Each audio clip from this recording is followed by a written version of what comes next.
चलो ट्रेडिंग सीखते हैं। एक बार फिर से आप सभी का हमारे चैनल में बहुत बहुत स्वागत है। और जिन लोगों ने टेलीग्राम चैनल नहीं ज्वाइन किया है, फटाफट जाकर आप टेलीग्राम चैनल ज्वाइन कर लीजिए। लिंक डिस्क्रिप्शन बॉक्स में आपको मिल जाएगा, तो वहां पे जाके आप चैनल को ज्वाइन कर सकते हैं। मार्केट से रिलेटेड अपडेट आपको टेलीग्राम चैनल पे भी मिलती रहेगी।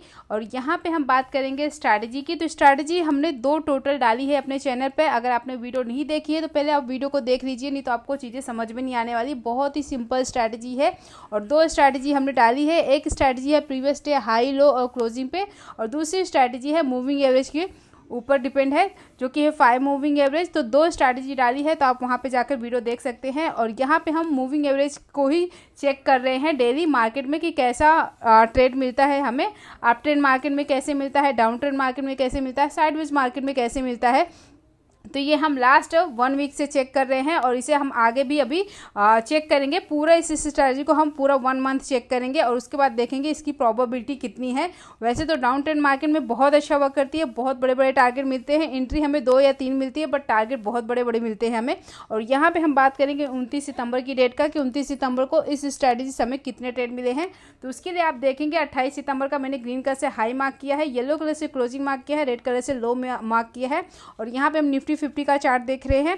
और यहाँ पे 29 सितंबर की डेट में हम आ गए हैं। और आप देखोगे फर्स्ट 5 मिनट्स की कैंडल, आप देखोगे डोजी कैंडल बनी है और मूविंग एवरेज के ऊपर बनी है, मूविंग एवरेज को टच भी नहीं किया है। तो यहाँ पे मैंने पहले भी वीडियो में बताया है कि कहीं पे इंपॉर्टेंट जगह पे अगर ये डोजी कैंडल बनेगी, जिस साइड भी ब्रेकआउट या ब्रेकडाउन होगा ना, तो वहाँ पे हम ट्रेड लेंगे। और सेकंड कैंडल ने इसको नीचे के साइड में ब्रेक किया, वैसे ही मैंने पुट साइड का यहाँ पे ट्रेड लिया था। और धीरे धीरे करके आप देखोगे इस वाली कैंडल में 9:30 की कैंडल ने प्रीवियस डे जो क्लोज था वहीं पर सपोर्ट लेके मार्केट धीरे धीरे ऊपर जाना स्टार्ट हुई। और यहाँ पे देखेंगे 10 बजे की कैंडल में हमारा एसएल हिट हो गया, ठीक है। और उसके बाद देखेंगे हमने वापस से एक ट्रेड लिया था यहाँ पे पुट साइड का, इस वाली कैंडल में 10:05 की कैंडल में 10 बजे हमारा एसएल हिट हुआ।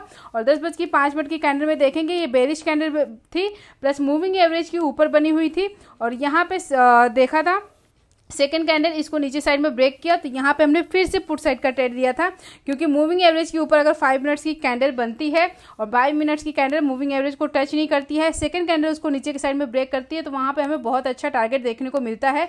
एसएल भी हिट होते हैं, बट जब टारगेट मिलते हैं तो बहुत अच्छे टारगेट मिलते हैं। बट मार्केट का ट्रेंड अपसाइड था, इसके लिए यहाँ पे आप देखोगे धीरे धीरे करके हमारा जो सेकेंड एसएल था, सेकंड स्टॉप लॉस भी हिट हो गया निफ्टी में। तो यहाँ पे आप देखोगे मैंने टोटल 2 ट्रेड लिए थे, जो कि मैंने टेलीग्राम पे भी बताया था, शॉर्ट वीडियो भी बनाया था कि यहाँ पे हमने कहाँ कहाँ पे एंट्री ली थी और कहाँ कहाँ पे हमारा जाकर एसएल हिट हुआ। और फिर लास्ट में मैंने बताया था कि 2 ट्रेड अगर हमारे कंटिन्यू एसएल हिट हो गए हैं तो हम तीसरा ट्रेड नहीं लेंगे। इससे हमारे क्या होते हैं, एसएल ज़्यादा, मतलब जो भी हमारे लॉसेस है वो बहुत बड़े हो जाते हैं धीरे धीरे करके। इसके लिए ज़्यादा से ज़्यादा क्या करना चाहिए, अगर 2 हमारे कंटिन्यू एसएल हिट हो जाते हैं तो हमें तीसरा ट्रेड नहीं लेना चाहिए। नेक्स्ट डे ट्रेड ले देख सकते हैं, नेक्स्ट डे भी मार्केट ओपन रहती है, ठीक है। तो यहाँ पे हमने क्या किया, यहाँ पे 2 ट्रेड लेने के बाद हमने बंद कर दिया। और फिर सैटरडे संडे मंडे 3 दिन बंद ही रहने वाला है। ट्यूसडे को देखेंगे, ट्यूसडे इस स्ट्रैटेजी को फिर से हम चेक करेंगे। और उसके बाद देखते हैं निफ्टी में और भी ट्रेड मिला है क्या स्ट्रैटेजी के हिसाब से। अगर हम और भी ट्रेड लेते इस स्ट्रैटेजी से तो हमें और भी कितने लॉस हो सकते थे, तो वो हम चेक कर लेते हैं। तो यहाँ पे देखेंगे मूविंग एवरेज के हिसाब से यहाँ पे एक कैंडल बनी है, देखेंगे 11:15 की कैंडल, बट ये बेरिश कैंडल नहीं है तो इसको हम नहीं लेंगे। इस वाली कैंडल को देखेंगे 11:25 की, ये भी बेरिश नहीं है तो इसको भी हम छोड़ देते हैं।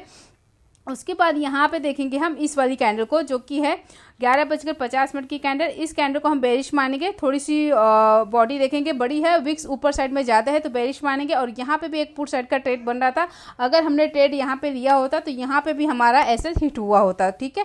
तो यहाँ पे देखेंगे और कहीं पे एंट्री बनी है, एक एंट्री यहाँ पे बनी है इस वाली कैंडल पे 12:35 की कैंडल को भी देखेंगे बेरिश कैंडल है, मूविंग एवरेज को टच नहीं किया है। सेकंड कैंडल ने जैसे ब्रेक किया तो यहाँ पे हम देखेंगे तो हमें लगता है 1:2 का टारगेट आराम से मिला होगा। चेक कर लेते हैं इस कैंडल का साइज कितना है यहाँ पे।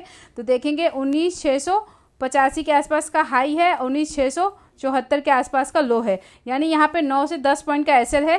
तो यहाँ पे हमें 10 पॉइंट का अगर हम एसएल लेके चल रहे हैं तो 20 पॉइंट का हमें टारगेट भी चाहिए।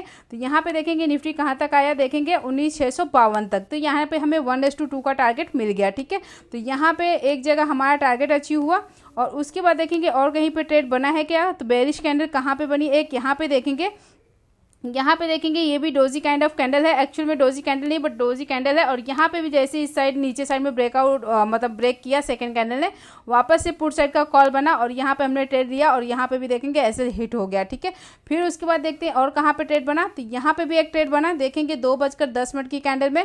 तो यहाँ पे 2:10 की कैंडल को देखेंगे बेरिश कैंडल है, ग्रीन बॉडी भले ही है बट देखेंगे विक्स ऊपर साइड में ज्यादा है। और जैसे ही सेकंड कैंडल ने इसको ब्रेक किया, यहाँ पे हमारा देखेंगे वापस से ऐसे हिट हो गया, ठीक है। तो यहाँ पे आप देखोगे निफ्टी में हमें बहुत सारे ट्रेड मिले, 4-5 ट्रेड मिले, बट देखेंगे हमारा एसएल यहाँ पे कई बार हिट हुआ है। तो 2 ट्रेड लेने के बाद मैंने ट्रेडिंग बंद कर दिया था, नहीं तो और भी हमारे जो लॉसेस थे वो और बड़े हो जाते, क्योंकि जब मार्केट का ट्रेंड अप रहेगा ना तो हमारे एसएल हिट होने के चांस ज़्यादा है और टारगेट छोटे मोटे मिलेंगे, ज़्यादा बड़े टारगेट की उम्मीद नहीं कर सकते अप ट्रेंड मार्केट में।